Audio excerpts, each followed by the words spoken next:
ಏನು ಸಾರಥಿ ಈ ಸರಳು ಪಾಂಡವ ಸೇನೆಯನು ಮುರಿದಿಕ್ಕಬಲ್ಲುದೇ ಪಾರ್ಥನ ಮಾನಿನಿಗೆ ವೈದವ್ಯ ದೀಕ್ಷಾ ವಿಧಿಯು ನೀಡಬಹುದೇ ಏನು ಸಾರಥಿ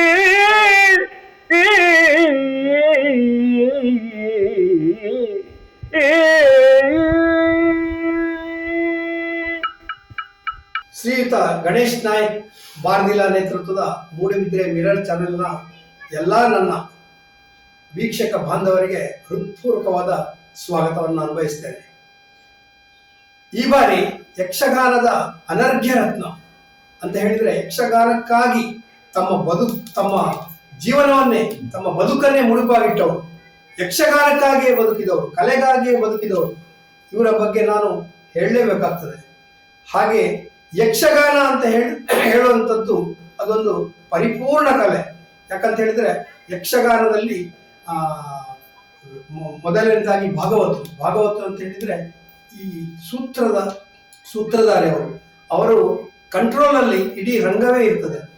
ಅಲ್ಲಿ ಆ ಮಾತನಾಡುವ ಅರ್ಥಧಾರಿ ಆಗಲಿ ಅಥವಾ ವೇಷಧಾರಿ ಆಗಲಿ ಆ ಚೌಕಟ್ಟನ್ನು ಮೀರಿ ಹೋಗ್ಲಿಕ್ಕೆ ಭಾಗವತರು ಬಿಡುವುದಿಲ್ಲ. ಹಾಗಾಗಿ ಅದೊಂದು ಅನ್ವರ್ಥ ನಾಮ, ಆ ಭಾಗವತ ಅಂತ ಹೇಳುವ ಅನ್ವರ್ಥ ನಾಮ ಅವರಿಗೆ ಜೀವಮಾನ ಪೂರ್ತಿ ಅದು ಅನ್ವಯಿಸ್ತದೆ. ಯಾಕಂದ್ರೆ ನೋಡಿ, ನಾವೀಗ ಒಂದು ವೈದ್ಯರಿಗೆ ಡಾಕ್ಟ್ರೇಟ್ ಮಾಡಿದಾನೆ, ಲಾಸ್ಟ್ ಅವರಿಗೆ ಡಾಕ್ಟ್ರೇ, ಅವರು CA ಮಾಡಿದ CA ಡಾಕ್ಟರ್, ಲಾಸ್ಟ್ ಅವರಿಗೆ CA ಅಂತ ಹೇಳಿ ಹೆಸರು ಮುಂದೆ ಬರ್ತದೆ. ಹಾಗೆ ಈ ಭಾಗವತರು ಅಂತ ಹೇಳುವವರಿಗೆ ಆ ಭಾಗವತ ಒಂದು ಹೆಸರು ಅದು ದೈವದತ್ತವಾಗಿ ಬಂದಂಥದ್ದು. ಹಾಗೆ ಯಕ್ಷಗಾನ ಅಂತ ಹೇಳಿದ್ರೆ ನಮ್ಮ ಮನಸ್ಸಿನಲ್ಲಿ ಮೂಡಿ ಬರುವಂಥದ್ದು ಯಕ್ಷಗಾನ ಅಂತ ಹೇಳಿದ್ರೆ ರಾತ್ರಿ ಹಗಲಿನ ಒಂದು ಆಟ, ರಾತ್ರಿ ಹಗಲಿನ ಒಂದು ಪ್ರದರ್ಶನ. ಇಲ್ಲಿ ಮುಖ್ಯವಾಗಿ ಭಾಗವತರು ಅದು ಜಾಗಟ ಹಿಡಿದಿರ್ತಾರೆ ಅಥವಾ ತಾಳ ಹಿಡಿದಿರ್ತಾರೆ. ಯಾಕಂದ್ರೆ ಈ ಯಕ್ಷಗಾನದಲ್ಲಿ ತೆಂಕುತಿಟ್ಟು, ಬಡಗುತಿಟ್ಟು, ಬಡಗು ಇಂಥದ್ದೆಲ್ಲ ಇದೆ. ನಮ್ಮ ಕರಾವಳಿ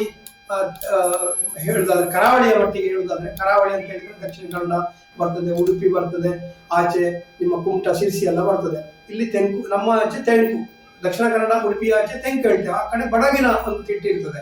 ಆದ್ರೆ ಆ ಯಾವುದೇ ತಿಟ್ಟಿರಲಿ, ಯಕ್ಷಗಾನದಲ್ಲಿ ಪೌರಾಣಿಕ ಪ್ರಸಂಗಗಳು, ಪುರಾಣದ ಪ್ರಸಂಗಗಳನ್ನು ನಮ್ಮ ಎದುರಿಗೆ ಅವರು ಎಷ್ಟು ಚಂದವಾಗಿ ಆಡಿ ತೋರಿಸ್ತಾರೆ ಅಂತ ಹೇಳಿದ್ರೆ, ಅಲ್ಲಿ ನಮ್ಗೀಗ ಪುರಾಣವನ್ನು ಓದುವಂತಹ, ಅಧ್ಯಯನ ಮಾಡುವಂತಹ ಒಂದು ತಾಳ್ಮೆ ನಮ್ಮಲ್ಲಿಲ್ಲ. ಅಲ್ಲಿ ಏನು ಹೇಳ್ತಾರೆ ವೇಷಧಾರಿಗಳು, ಅಲ್ಲಿ ಏನು ನಡೀತದೆ ಈ ಒಂದು ಚೌಕಟ್ಟಿನಲ್ಲಿ, ಅದನ್ನು ನಾವು ನಂಬಿ ಅದನ್ನು ಮನಸ್ಸಿನಲ್ಲಿ ಇಟ್ಟುಕೊಂಡು ಇನ್ನೊಬ್ಬರಿಗೆ ಹೇಳುವಂಥದ್ದು, ಆ ಪ್ರದರ್ಶನವನ್ನು ನೋಡಿ ಹೇಳುವಂಥದ್ದು ಅದು ಬರ್ತಾ ಇದೆ. ಹಾಗಾಗಿ ಯಕ್ಷಗಾನ, ಭಾಗವತರು, ಆಮೇಲೆ ಚಂಡೆ, ಆಮೇಲೆ ಮದ್ದಳೆ, ಆಮೇಲೆ ಹಾರ್ಮೋನಿಯಂ. ಮೊದಲೆಲ್ಲ ಹಾರ್ಮೋನಿಯಂ ಇತ್ತು, ಈಗ ಏನಾಗಿದೆ ಅಂತ ಹೇಳಿದ್ರೆ ಶ್ರುತಿ ಪೆಟ್ಟಿಗೆ ಬಂದಿದೆ. ಶ್ರುತಿ ಪೆಟ್ಟಿಗೆ ಬಂದ ಮೇಲೆ ಹಾರ್ಮೋನಿಯಂ ಈಗ ಕಡಿಮೆ ಆಗಿದೆ. ಆಮೇಲೆ ವೇಷಧಾರಿ, ಬಣ್ಣದ ವೇಷಧಾರಿ, ಆಮೇಲೆ ನಾಟ್ಯ, ಆಮೇಲೆ ಅಭಿನಯ, ಇಂಥ ಒಂದು ಕಲೆ ಸರ್ವವ್ಯಾಪಿ ಕಲೆ, ಪರಿಪೂರ್ಣ ಕಲೆ ಜಗತ್ತಿನಲ್ಲಿ ಇನ್ನೊಂದಿಲ್ಲ ಅಂತ ಹೇಳಿಕ್ಕೆ ನಾನು ತುಂಬಾ ಹೆಮ್ಮೆಯಿಂದ ಹೇಳ್ತಾ ಇದ್ದೇನೆ. ಇಂಥ ಒಂದು ಕಲೆಗೆ ನಮ್ಮ ಸರ್ಕಾರವೂ ಕೂಡ ನಿಜವಾಗಿ ಪ್ರೋತ್ಸಾಹ ಕೊಡಬೇಕು.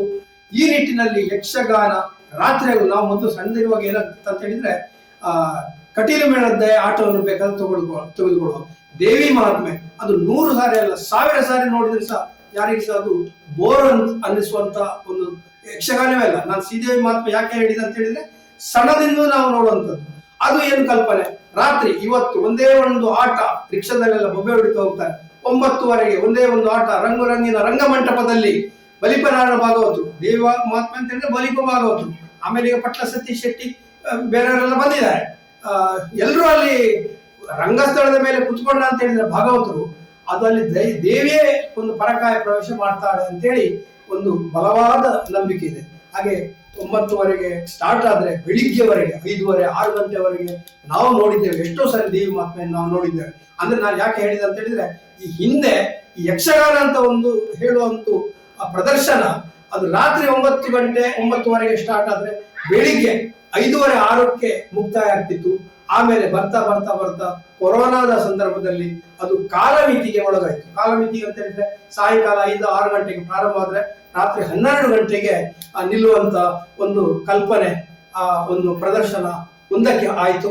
ಆದರೆ ಇದಕ್ಕಿಂತ ಹಿಂದೆಯೇ ಈ ಯಾವುದಂತೆ ಈ ಚೌಕಟ್ಟಿನ ಒಳಗೆ ಈಗ ಹೇಗೆ ಆಡ್ತಾ ಇದ್ದಾರೆ, ಆದ್ರೆ ಅದರ ಪರಿಕಲ್ಪನೆ ಹಿಂದೆ ಮಾಡಿದವರು ಪುತ್ತಿಗೆ ಸಂಪಿಗೆಯ ಒಬ್ರು ಭಾಗವತೋತ್ತಮರು. ಅವಾಗಲೇ ಅವರು ಈ ಚಿಕ್ಕ ಮೇಳ ಅಂತೇಳಿ ಪ್ರಾರಂಭ ಮಾಡ್ತಾರೆ. ಈಗ ಯಕ್ಷಗಾನ ಅಂತ ಹೇಳಿದ್ರೆ ನಾವು ಸಾಧಾರಣ ಮಟ್ಟಿಗೆ ಯಕ್ಷಗಾನ ಮೇಳ ಅಂತ ಹೇಳಿದ್ರೆ ಐರಾವತ ಅಂತ ಹೇಳ್ತೇವೆ, ಆನೆಯನ್ನು ಸಾಕುದು ಅಂತ ಹೇಳಿ.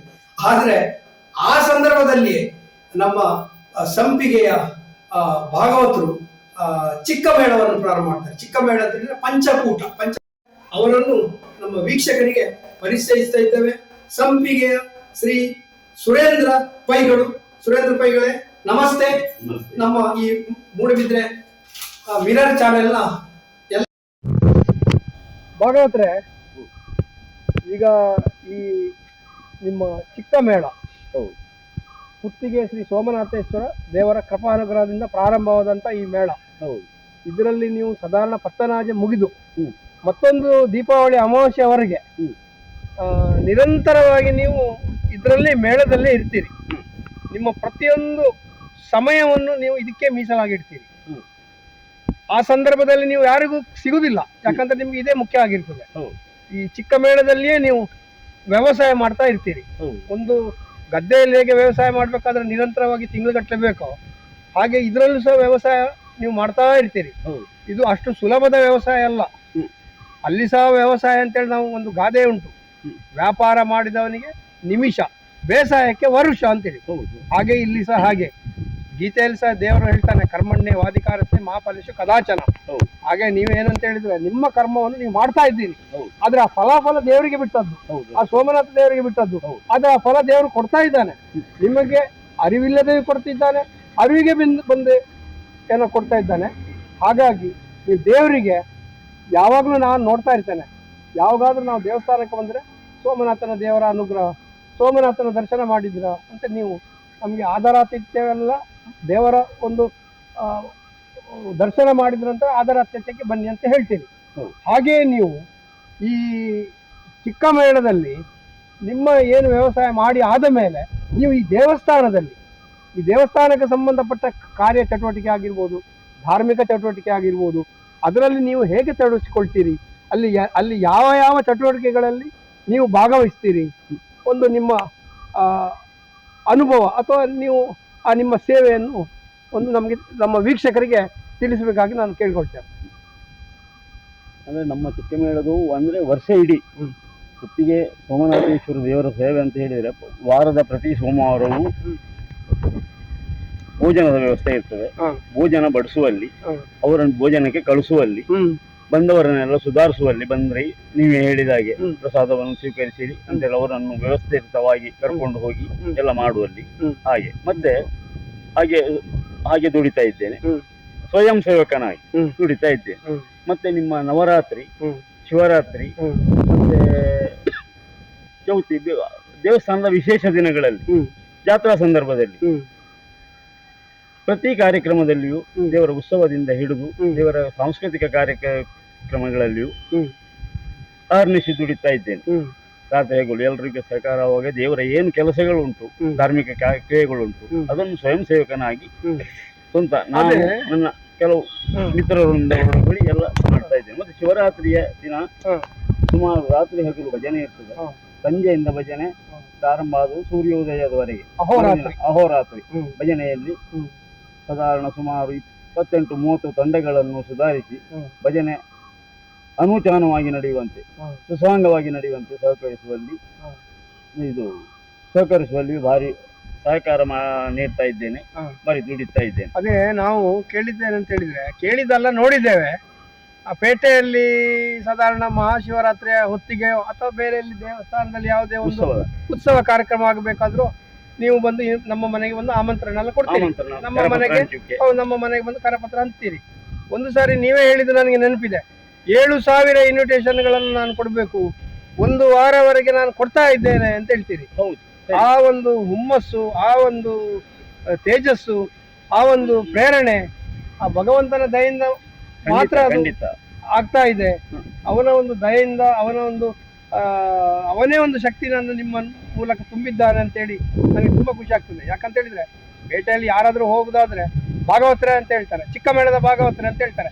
ಚಿಕ್ಕ ಮೇಳ ಅಂದ್ರೆ ಹಾಗೆಲ್ಲ, ದೇವರ ದೊಡ್ಡವನು ಅವನ, ನೀವು ಮೊದಲೇ ಹೇಳಿದ್ದೀರಿ ದೊಡ್ಡ ದೇವರ ಕೆಳಗೆ ನಮ್ದೊಂದು ಚಿಕ್ಕ ಮೇಳ ಅಂತೇಳಿ. ನಾವೆಲ್ಲ ತೃಣ ಸಮಾನರು ದೇವರ ಎದುರಿಗೆ. ಆದರೆ ಆ ಪ್ರತಿಯೊಂದು ಚಟುವಟಿಕೆಗಳಲ್ಲೂ ನೀವು ತೊಡಗಿಸಿಕೊಳ್ತಿದ್ದೀರಿ. ದೇವಸ್ಥಾನದ ಚಟುವಟಿಕೆಗಳಲ್ಲಿ ಹೇಗೆ ನೀವು ಚಿಕ್ಕ ಮೇಳಕ್ಕೆ ನಿಮ್ಮನ್ನು ನೀವು ಸಮರ್ಪಣೆ ಮಾಡಿಕೊಂಡಿದ್ದೀರೋ ಹಾಗೆ ದೇವರಿಗೂ ಇಲ್ಲಿ ಸಮರ್ಪಣೆ ಮಾಡಿಕೊಂಡಿದ್ದೀರಿ. ಅದೊಂದು ತುಂಬ ತುಂಬ ಖುಷಿಯ ವಿಚಾರ. ಆಮೇಲೆ ಆದರಾತಿಥ್ಯ, ಬಂದವರಿಗೆ ಒಂದು ಕುತ್ಕೊಳಿಸಿ ಅಥವಾ ಅವರನ್ನು ಕರ್ಕೊಂಡು ಹೋಗೋದು ಅಂಥದ್ದು ಮಾಡ್ತೀರಿ. ಪ್ರಸಾದ ಕೊಡುವಂಥದ್ದು, ದೇವರ ಸನ್ನಿಧಿಗೆ ಕರ್ಕೊಂಡು ಹೋಗಿ ಪುರೋಹಿತರು ಕೊಡುವಂಥದ್ದು, ಇಂಥದ್ದೆಲ್ಲ ಮಾಡ್ತೀರಂತ ನಾನು ಕೇಳಿದ್ದೇನೆ. ನನಗಂತೂ ಅದರ ಅನುಭವ ಆಗಿದೆ. ಹಾಗಾಗಿ ನಾನು ವೀಕ್ಷಕ ಬಾಂಧವರಿಗೆ ಹೇಳ್ತಿದ್ದೇನೆ. ನಾನು ವೀಕ್ಷಕ ಬಾಂಧವರಿಗೆ ಕೇಳೋದು ಇಷ್ಟೇ, ಗುತ್ತಿಗೆ ಸೋಮನಾಥ ಅಂತ ಹೇಳಿದರೆ ಈ ಸೀಮೆಯ ದೇವರು ಅವರು. ಆಗಲೇ ಈ ಮೊದಲೇ ಹೇಳಿದ್ದೇನೆ, 18 ಗ್ರಾಮದ 18 ಮಾಗಣೆಯ 77 ಗ್ರಾಮದ ದೇವರು. ಮೊದಲು ನಾನು ಹೇಳಿದಾಗ ಇಲ್ಲಿ ಒಂದು ಆ ಜೀರ್ಣೋದ್ಧಾರ ಪ್ರಕ್ರಿಯೆ ಆದದ್ದು ನೋಡಿದರೆ ಅದು ಹುಬ್ಬೇರಿಸುವಂಥದ್ದು. ಯಾಕಂದರೆ ಅದು ಸಾಧಾರಣದಲ್ಲಿ ಆಗುವಂಥದ್ದಲ್ಲ. ಅಂದರೆ ಅಷ್ಟು ದೊಡ್ಡ ಶಿಲಾಮಯ ದೇವಸ್ಥಾನ ನಮ್ಮ ಅಭೂತಪೂರ್ವ ರೀತಿಯಲ್ಲಿ ಆಗಿದೆ. ಆಮೇಲೆ ನಮ್ಮ ದಕ್ಷಿಣ ಕನ್ನಡ ಜಿಲ್ಲೆ ಅಲ್ಲ, ರಾಜ್ಯದಲ್ಲಿಯೇ ಇಷ್ಟೊಂದು ಬೃಹತ್ತಾದ ಒಂದು ದೇವಸ್ಥಾನ, ದೇವರನ್ನು ಕಾಣುವಂಥ ಭಾಗ್ಯ ನಮಗೆ ಎಲ್ಲಿ ಸಹ ಸಿಗುವುದು ತುಂಬ ವಿರಳ ಅಂತೇಳಿ ಹೇಳ್ತೇನೆ ನಾನು. ಹಾಗಾಗಿ ಈ ಒಂದು ದೇವರ ಒಂದು ಪುಣ್ಯ ಭೂಮಿಯಲ್ಲಿ ಇದ್ದುಕೊಂಡು ನೀವೊಂದು ದೇವರ ಒಂದು ಸೇವೆ ಮಾಡ್ತಿದ್ದೀರ ಅಂತ ಹೇಳಿದರೆ ಅದಕ್ಕಿಂತ ಒಂದು ದೊಡ್ಡ ಭಾಗ್ಯ ನಿಮಗೆ ಇಲ್ಲ. ನಿಮ್ಮ ಭಾಗವತಿಕೆಯನ್ನು ಕೇಳಿ ಆನಂದಿಸುವ ಆ ಭಾಗ್ಯ ನಮಗೂ ಸಹ ಇದೆ. ಹಾಗಾಗಿ ನಾನು ನಮ್ಮ ವೀಕ್ಷಕರಲ್ಲಿ ಕೇಳುವುದು, ನೀವು ಕುತ್ತಿಗೆ ಶ್ರೀ ಸೋಮನಾಥೇಶ್ವರ ದೇವರ ಸನ್ನಿಧಿಗೆ ಒಮ್ಮೆ ಆದರೂ ಬರಬೇಕು. ವರ್ಷದಲ್ಲಿ ಒಮ್ಮೆ ಆದರೂ, ಅಂದರೆ ನಮ್ಮ ಊರಿನವರನ್ನು ಬಿಟ್ಟು ನಾನು ಹೇಳುದು, ಹೊರಗಿನವರನ್ನು ಸಹ, ಹೊರ ಊರಿನಿಂದ ಬಂದವರು ಇಲ್ಲಿಗೆ ಬರಬೇಕು. ಸೋಮನಾಥನ ದೇವರ ಒಂದು ಅನುಗ್ರಹಕ್ಕೆ ಪಾತ್ರ ಆಗಬೇಕು. ಇಲ್ಲಿಯ ಹತ್ತಿರ ಒಂದು ನಾಗಿನಿ ಅಲ್ಲ, ನಾಗಿನಿ ನದಿ ಅಂತೇಳಿ ಒಂದು ನದಿ ಸಹ ಇಲ್ಲಿ ಹರಿತಾ ಇದೆ. ಆ ಭಾಗವತರು ದೇವರಿಗೆ ಮಂಗಳ ಹಾಡುವಾಗ ಸಹ ಆ ನಾಗಿನಿ, ವರನಾಗಿನಿ ಅಂತೇಳಿ ಅನ್ನೋ ಒಂದು ಪದ್ಯ, ವರನಾಗಿನಿ ಅಂತೇಳಿ ಒಂದು ಪದ್ಯ ಬರ್ತದೆ ಅಂತ ಹೇಳಿದರು. ಅಂದರೆ ಅಂಥ ಒಂದು ಪವಿತ್ರ ಒಂದು ನದಿ, ಪವಿತ್ರ ನದಿಯ ಒಂದು ತೀರ್ಥ ಸ್ನಾನ ಸಹ ನೀವು ಮಾಡ್ಬೋದು. ದೇವರಿಗೆ ಬಂದು ಇಲ್ಲಿ ಹರಕೆಯನ್ನು ಸಹ ಹೊತ್ಕೊಳ್ಬೋದು. ನಿಮ್ಮ ಮನಸ್ಸಿನಲ್ಲಿ ಇದ್ದಂಥ ಏನಿದೆ ಆ ಇಷ್ಟಾರ್ಥಗಳು ಅದನ್ನು ಶ್ರೀ ಸೋಮನಾಥ ದೇವರು ಖಂಡಿತ ಈಡೇರಿಸ್ತಾನೆ. ನೀವು ಈ ಜಾತ್ರಾ ಸಮಯದಲ್ಲಿಯೋ ಅಥವಾ ಇನ್ನಿತರ ದೇವರ ಉತ್ಸವಗಳ ಸಮಯದಲ್ಲಿಯೋ ಬಂದು ಇಲ್ಲಿ ಭೇಟಿ ನೀಡಿ ಶ್ರೀ ಸೋಮನಾಥೇಶ್ವರ ದೇವರ ಕೃಪೆಗೆ ಪಾತ್ರ ಆಗಬಹುದು ಅಂತೇಳಿ ನಮ್ಮ ವೀಕ್ಷಕ ಬಂಧುಗಳಲ್ಲಿ ನಾನು ಕೇಳ್ಕೊಳ್ತಾ ಇದ್ದೇನೆ, ಪ್ರಾರ್ಥಿಸ್ತಿದ್ದೇನೆ.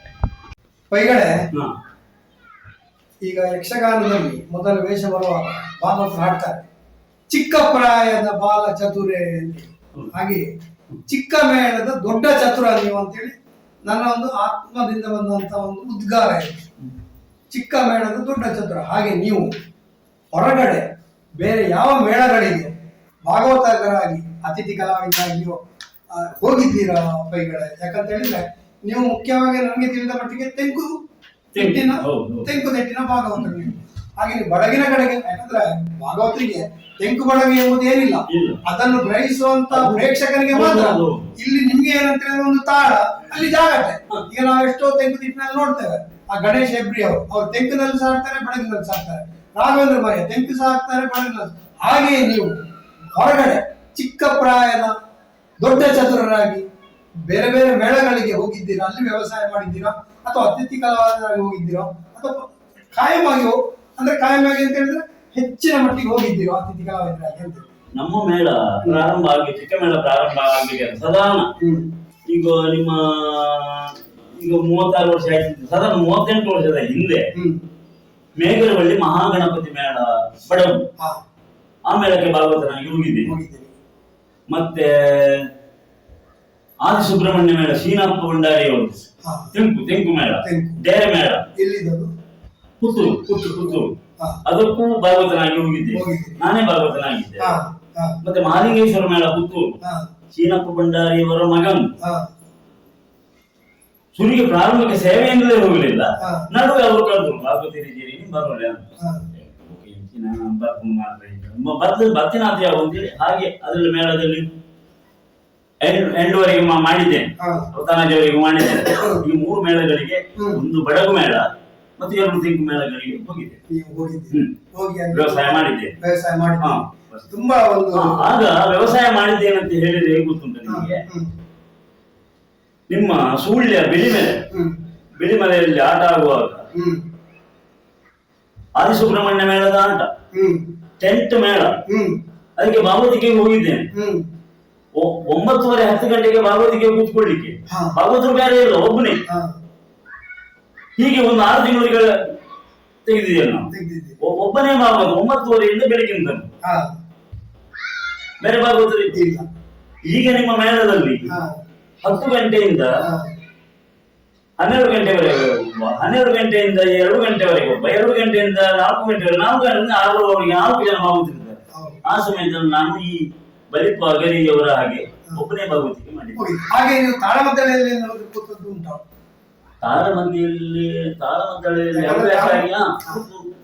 ಹೀಗೆ ಇದು ಯಕ್ಷಗಾನ ಅಲ್ಲದಾಗ ತಾಳಮದ್ದಳೆ. ಈಗ ನಮ್ಮ ಬೆಳುವಾಯಿ ಸಂಘ ಇತ್ತು, ನಮ್ಮ ಇಲ್ಲಿ ಮೂಡುಬಿದ್ರೆ ನಮ್ಮ ಮೇನಕದವರು, ಕೊನೆಚಾರಿಯದು ನಿಮ್ಮ ವೆಂಕಟರಮಣ ದೇವಸ್ಥಾನದ ಭಾಗವಹಿಸಿದ್ದೇನೆ. ಅವರ ಒತ್ತಾಯದ ಮೇರೆಗೆ ಕಾಯಂ ಭಾಗವತನಾಗಿ ಹೋಗಿದ್ದೇನೆ.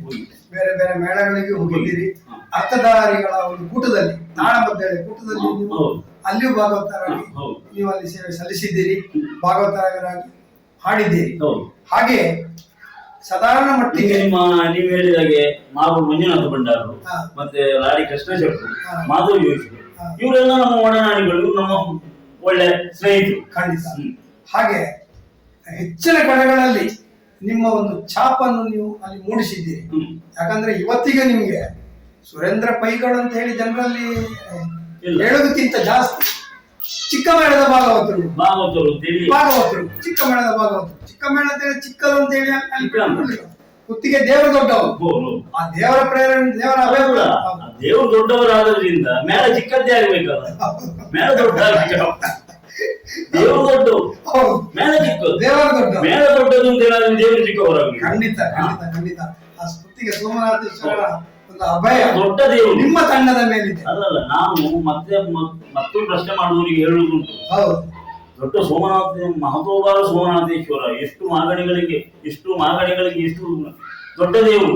ದೊಡ್ಡ ದೇವರ ಎದುರಿಗೆ ದೊಡ್ಡ ದೊಡ್ಡ ಪ್ರದರ್ಶನ ಮಾಡಬಾರದು, ನಾವು ಚಿಕ್ಕದರಲ್ಲಿ ಪ್ರದರ್ಶನ ಮಾಡಬಹುದು. ಈಗ ಸಹ ಹಾಗೆ ನಾವು ಕುತ್ತಿಗೆ ದೇವರ ಭೂಮಿಯಲ್ಲಿ, ನಿಮ್ಮ ಒಂದು ಗ್ರಹದಲ್ಲಿ ನಮ್ಗೆ ಒಂದು ನಿಮ್ಮ ಹತ್ರ ಸಂದರ್ಶನ ಮಾಡುವಂತ ಒಂದು ಯೋಗ, ದೇವರ ಭೂಮಿಯಲ್ಲಿ ಸಂದರ್ಶನ ಮಾಡುವಂತ ಯೋಗ ನಮಗೂ ಬಂದಿದೆ.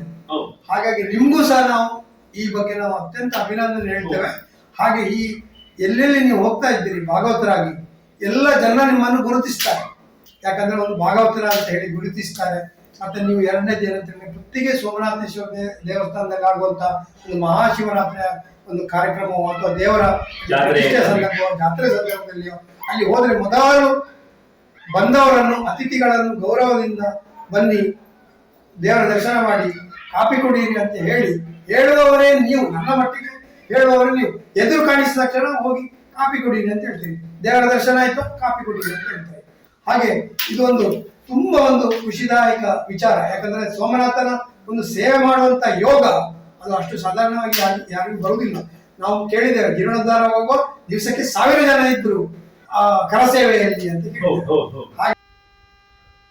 ನೋಡಿ ನಿರ್ಮಲ ಜಲ ಸಮೀಪದಿ